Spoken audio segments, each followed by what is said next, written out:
Tamil News. டிபிசியின் தலைப்புச் செய்திகள். ஜனாதிபதி தேர்தல் தொடர்பாக தாக்கல் செய்த அடிப்படை உரிமை மனுவை இன்று உயர் நீதிமன்றம் தள்ளுபடி செய்தது. சஜித் பிரேமதாசவின் பாதுகாப்பை உறுதிப்படுத்துமாறு அவர் தலைமையிலான ஐக்கிய மக்கள் சக்தி அரசாங்கத்தை வலியுறுத்தி கேட்டிருக்கிறது. தமிழரசு கட்சியால் உடைக்கப்பட்ட தமிழ் தேசிய கூட்டமைப்பை மீண்டும் ஒன்றாக இணைந்து போட்டியிட வேண்டும் என்று டெலோ செயலாளர் தெரிவித்துள்ளார். தேசிய மக்கள் சக்தியின் அரசாங்கத்தில் சகலரும் எந்த பயமுமின்றி பாதுகாப்பான சூழ்நிலையில் வாழ்வதை உறுதிப்படுத்துவோம் என்று அனுரகுமார திசாநாயக்க தெரிவித்துள்ளார். ஸ்ரீலங்கா பொதுஜன பெரமுனவின் ஜனாதிபதி வேட்பாளராக தொழிலதிபர் தம்மிக்க பெரேரா என உதயங்க வீரதுங்க தெரிவித்துள்ளார். சாவகச்சேரி மருத்துவமனை பிரச்சினை இன்று அனைத்து மருத்துவர்களையும் பாதிக்கும் அளவிற்கு உருப்பெற்றிருக்கிறது. தமிழ் தேசிய அவதானிப்பு மையம் தெரிவிப்பு. வணக்கம். நீங்கள் இணைந்திருப்பது டிபிசியின் மாலை தமிழ் செய்திகளுடன். இனி விரிவான செய்திகளை பார்ப்போம். அரசியலமைப்புக்கான 19வது திருத்தம் உகந்த முறையில் நிறைவேற்றப்படாததால் அதை சர்வஜன வாக்கெடுப்பில் மக்களின் அங்கீகாரத்தை பெற்று நிறைவேற்றுவதற்கு வசதியாக ஜனாதிபதி தேர்தலை நிறுத்தி வைக்க உத்தரவிடக் கோரி அருண லக்ஸரி என்ற சட்டத்தரணி கடந்த வெள்ளிக்கிழமை தாக்கல் செய்த அடிப்படை உரிமை மனுவை இன்று உயர் நீதிமன்றம் தள்ளுபடி செய்தது. பிரதம நீதியரசர் ஜயந்த ஜயசூரிய தலைமையில் நீதியரசர்கள் அர்ஜுன உபேசேகர, பிரியந்த பெர்னாண்டோ ஆகியோரை உள்ளடக்கிய உயர் நீதிமன்ற அமர்வின் முன்னிலையில் அந்த மனு இன்று விசாரணைக்கு எடுக்கப்பட்ட போது அதற்கு சட்டமா அதிபர் சார்பில் ஆட்சேபனை தெரிவிக்கப்பட்டது. ஜனாதிபதியின் பதவிக்காலம் தொடர்பில் உயர் நீதிமன்றம் தீர்மானம் ஒன்றை அறிவிக்கும் வரை ஜனாதிபதி தேர்தலை நடத்துவதற்கான ஏற்பாடுகளை தேர்தல் ஆணைக்குழு முன்னெடுப்பதை தடுக்க கோரி ஏற்கனவே மொரட்டுவையைச் சேர்ந்த வர்த்தகர் ஒருவர் தாக்கல் செய்திருந்த அடிப்படை உரிமை மனுவையும் கடந்த வாரம் உயர் நீதிமன்றம் தள்ளுபடி செய்திருந்தது. இந்த இரு மனுக்களும் ஜனாதிபதி தேர்தலை ஒத்திவைக்கும் நோக்குடன் தாக்கல் செய்யப்பட்டவை என்பதால் அந்த தேர்தல் குறித்து குழப்ப நிலை காணப்பட்டது. தற்போது இரு மனுக்களையும் நீதிமன்றம் நிராகரித்திருக்கும் நிலையில் தேர்தலை நடத்துவதற்கான ஏற்பாடுகளை தேர்தல்கள் ஆணைக்குழு முன்னெடுப்பதில் எந்த பிரச்சனையும் இல்லை. ஜனாதிபதி தேர்தலை அறிவிப்பதற்கான அரசியலமைப்பு ரீதியான அங்கீகாரத்தை நாளை மறுதினம் புதன்கிழமை முதல் தேர்தல்கள் ஆணைக்குழு பெறுகிறது. ஆனால் இம்மாத இறுதியில் தான் அந்த அறிவிப்பை வெளியிடவிருப்பதாக தேர்தல்கள் ஆணைக்குழுவின் தலைவர் AMRL ரத்நாயக்க ஏற்கனவே கூறியிருந்தார் என்பது குறிப்பிடத்தக்கது.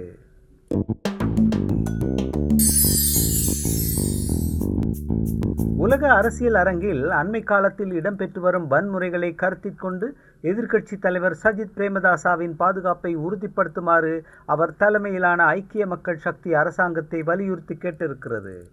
அமெரிக்காவில் முன்னாள் ஜனாதிபதி டொனால்ட் ட்ரம்ப் மீதான கொலை முயற்சியை தொடர்ந்து நேற்றைய தினம் கொழும்பில் செய்தியாளர்கள் மாநாட்டொன்றை கூட்டிய ஐக்கிய மக்கள் சக்தியின் பாராளுமன்ற உறுப்பினர் எரான் விக்ரமரத்ன அமெரிக்காவிலும் இலங்கையிலும் நிலவும் சூழ்நிலைகளின் சமாந்திரத்தை சுட்டிக்காட்டி ட்ரம்ப் எதிர்நோக்குவதை போன்று பாதுகாப்பு அச்சுறுத்தலை சஜித் பிரேமதாசவும் எதிர்நோக்குவதாக கூறினார்.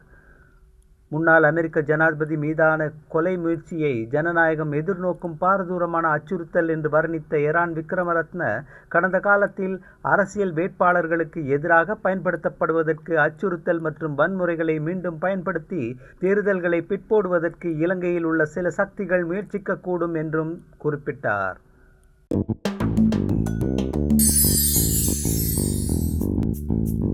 தமிழரசு கட்சியால் உடைக்கப்பட்ட தமிழ் தேசிய கூட்டமைப்பை மீண்டும் ஒன்றாக இணைந்து கூட்டமைப்பாக போட்டியிட வேண்டும் என்பதே எமது நிலைப்பாடு. அனைத்து தமிழ் தேசிய கட்சிகளும் ஒன்றாக இணைந்து கூட்டமைப்பாக போட்டியிட வேண்டும் என்பதே எமது நிலைப்பாடு என தமிழீழ விடுதலை இயக்கத்தின் செயலாளர் நாயகமும் மட்டக்களப்பு மாவட்ட நாடாளுமன்ற உறுப்பினருமான கோவிந்தன் கருணாகரம் தெரிவித்துள்ளார். மட்டக்களப்பில் உள்ள அவரது அலுவலகத்தில் இன்று நடைபெற்ற ஊடகவியலாளர் சந்திப்பிலேயே அவர் இதனை தெரிவித்தார்.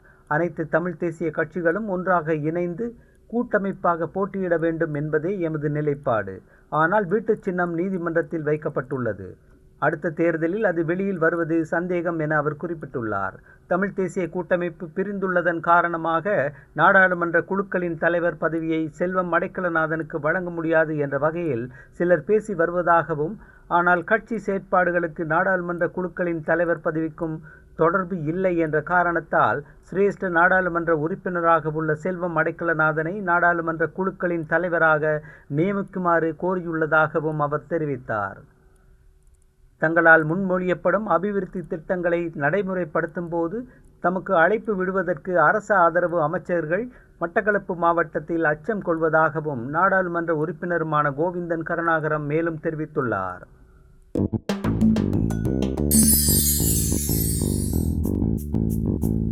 பாதாள உலக குழுக்களுக்கு அரசியல்வாதிகள் பல வருடங்களாக ஆயுதங்களை வழங்கி வளர்த்து வருகிறார்கள் என்று கூறிய தேசிய மக்கள் சக்தியின் தலைவர் அனுரகுமார திசாநாயக்க, குற்றச் செயல்களும் போதைப் பொருட்களும் இல்லாத நாடாக இலங்கை மாற வேண்டும் என்றால் இந்த நிலவரம் மாற வேண்டும்.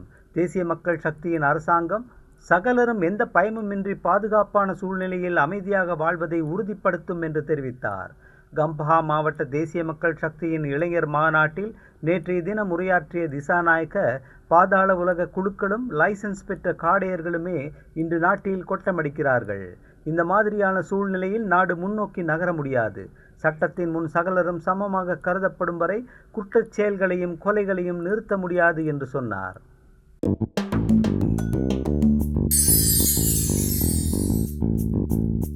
ஸ்ரீலங்கா பொதுஜன பெரமுனவின் ஜனாதிபதி வேட்பாளராக தொழிலதிபர் தம்மிக்க பெரேராவை நிறுத்துவதற்கு ராஜபக்சாக்கள் தங்களுக்குள் இணங்கியிருப்பதாக அவர்களின் நெருங்கிய உறவினரும் ரஷ்யாவுக்கான முன்னாள் இலங்கையின் தூதுவருமான உதயங்க வீரத்துங்க நேற்றைய தினம் செய்தியாளர்களுடனான சந்திப்பு ஒன்றில் கூறினார்.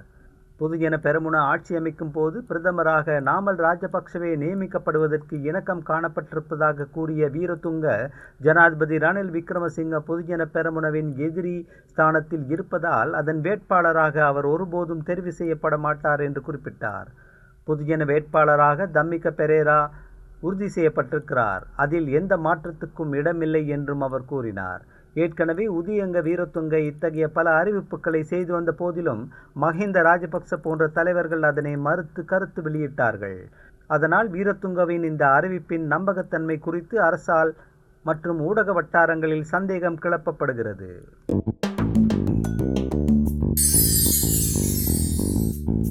யாழ்ப்பாணம் தென்மராட்சி சாவகச்சேரி ஆதார வைத்தியசாலையில் தகராறு தொடர்ந்து கொண்டிருக்கிறது.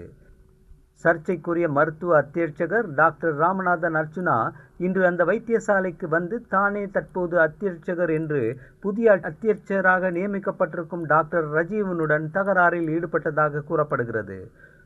போலீசாருடனான நீண்ட கலந்துரையாடலின் பின்னர் அர்ச்சுனா வைத்தியசாலையிலிருந்து வெளியேறியதாக தெரிய வருகிறது. சாவகச்சேரி வைத்தியசாலை பதில் அத்தியட்சகராக அர்ச்சுனா கடந்த மாதம் நியமிக்கப்பட்டிருந்தார்.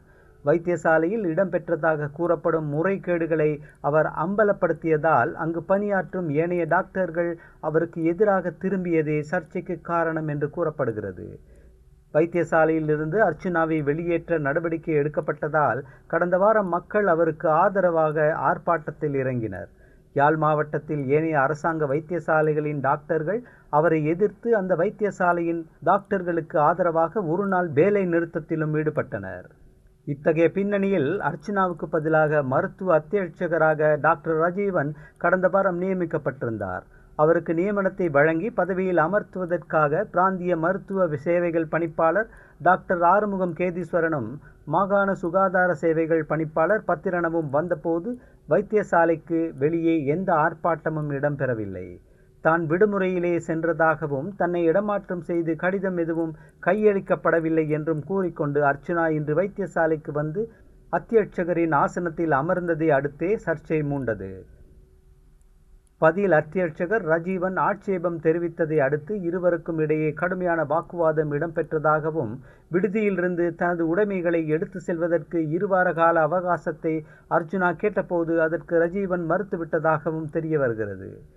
இதனை அடுத்து அங்கு வந்த போலீசார் அர்ச்சுனாவுடன் நடத்திய கலந்து ஆலோசனையை அடுத்து அவர் அங்கிருந்து வெளியேறினார். இந்த அளவு இந்த பிரச்சனை இருக்கிறது. வைத்தியசாலையில் இடம்பெற்றிருக்கக்கூடிய முறைகேடுகளை மருத்துவத்துறையின் உயர் மட்டத்துக்கு கொண்டு வருவதற்கு உத்தியோகபூர்வமான உகந்த மார்க்கங்கள் இருக்கும்போது சமூக ஊடகங்கள் மூலமாக அவற்றை வெளிப்படுத்துவதற்கும் பணிப்பாளர் போன்ற உயரதிகாரிகளுக்கு அவதூறு ஏற்படுத்தும் வகையில் ஊடகங்களுக்கு, குறிப்பாக யூடியூப் சேனல்களுக்கு அர்ச்சுனா தொடர்ச்சியாக பேட்டிகளை வழங்குவதற்கும் அவர் முன்வந்தது அவருக்கு பாதகமாகவே அமையும் என மருத்துவத்துறை வட்டாரங்கள் கூறுகின்றன. இந்த சர்ச்சையின் பின்னணியில் அமைச்சர் ஒருவர் உட்பட வடபகுதியின் சில அரசியல்வாதிகள் இருப்பதாகவும் அவர்கள் அர்ச்சுனாவின் செயற்பாடுகளுக்கு ஊக்கம் அளிப்பதாகவும் பொதுவெளியில் பேசப்படுகிறது.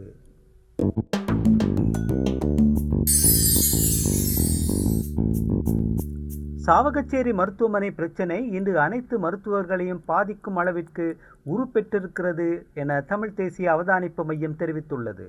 தனியொருவனாக சாவகச்சேரி மருத்துவமனையில் இடம்பெற்ற முறைகேடுகளை அம்பலப்படுத்தி வெளி உலகுக்கு கொண்டு வந்த மருத்துவர் ராமநாதன் அர்ச்சுனாவின் துணிச்சலை பாராட்டியிருக்கும் தமிழ் தேசிய அவதானிப்பு மையம் அதன் பின்னரான மருத்துவர் அர்ச்சுனாவின் செயற்பாடுகள் நேர்மையின் வழி செயற்படும் மருத்துவர்களையும் கூட கடுமையான மன உளைச்சலுக்கு ஆளாக்கி இருப்பதாகவும் இது தமிழர் தாயகத்தில் மருத்துவர்களின் வெளியேற்றத்துக்கு வழிவகுத்துடுமோ என அச்சமடைவதாகவும் வாராந்த நிலவரங்கள் குறித்து இன்று வெளியிட்டுள்ள தனது விசேட அறிக்கையில் சுட்டிக்காட்டியிருக்கிறது. இது தொடர்பில் அவதானிப்பு மையம் வெளியிட்டுள்ள அறிக்கை பின்வருமாறு அமைகிறது. யாழ் குடாநாட்டின் போக்குவரத்து மையப்பகுதியில் அமைந்திருக்கும் சாவகச்சேரி வைத்தியசாலைக்கு கடந்த மாதம் வைத்திய அத்தியட்சகராக பொறுப்பேற்ற மருத்துவர் ராமநாதன் அர்ச்சுனா தான் பதவியேற்ற 20 நாட்களில் அவதானித்த மற்றும் அறிந்து கொண்ட சாவகச்சேரி மருத்துவமனையில் ஏற்பட்டிருந்த முறைகேடுகள் மற்றும் குறைபாடுகளை சமூக வலைத்தளங்கள் ஊடாக பொது வெளிக்கு அம்பலப்படுத்தியிருந்தார். அதனையடுத்து ஏற்பட்டிருந்த நெருக்கடி நிலைகளால் சாவகச்சேரி மருத்துவமனை மருத்துவர்கள் பணி புறக்கணிப்பில் ஈடுபட்டிருந்த நிலையில் மருத்துவர் அர்ச்சுனாவுக்கு ஆதரவாக தன்னார்வலர்கள் இரவிரவாக ஒன்று திரளத் தொடங்கி அது பெரும் போராட்டமாக மாற்றம் பெற்றது. இதனால் அனைவரது கவனமும் சாவகச்சேரி வைத்தியசாலை மீது திரும்பியது. இந்நிலையில் மருத்துவர் அர்ச்சுனா கொழும்புக்கு அழைக்கப்பட்டு புதிதாக வேறு ஒரு மருத்துவர் வைத்திய அத்தியட்சகராக பதவியேற்றுக் கொண்டார் எனவும், ஆனால் ஸ்ரீலங்கா தேசத்தில் மருத்துவ மாபியாக்களும் ஊழல் பெருச்சாளிகளும் சாவகச்சேரி மருத்துவமனைக்குள் யாழ் போதனா வைத்தியசாலைக்குள்ளும் மட்டும் ஒளிந்திருக்கவில்லை, மாறாக ஸ்ரீலங்கா அரசாங்கத்துக்குள்ளும் சுகாதார அமைச்சுக்குள்ளும் தான் ஆழமாக வேரூன்றி ஒளிந்திருக்கிறார்கள் என்பது மருத்துவர் அர்ச்சுனா அறிந்திராத விடயமல்ல என தமிழ் தேசிய அவதானிப்பு மையம் வெளியிட்டுள்ள அறிக்கையில் தெரிவிக்கப்படுகிறது. அந்த செய்தியோடு நிறைவுக்கு வருவது டிபிசியின் இன்றைய மாலை தமிழ் செய்திகள். மீண்டும் நாளை காலை வழமை போல் சந்திக்கலாம். வணக்கம்.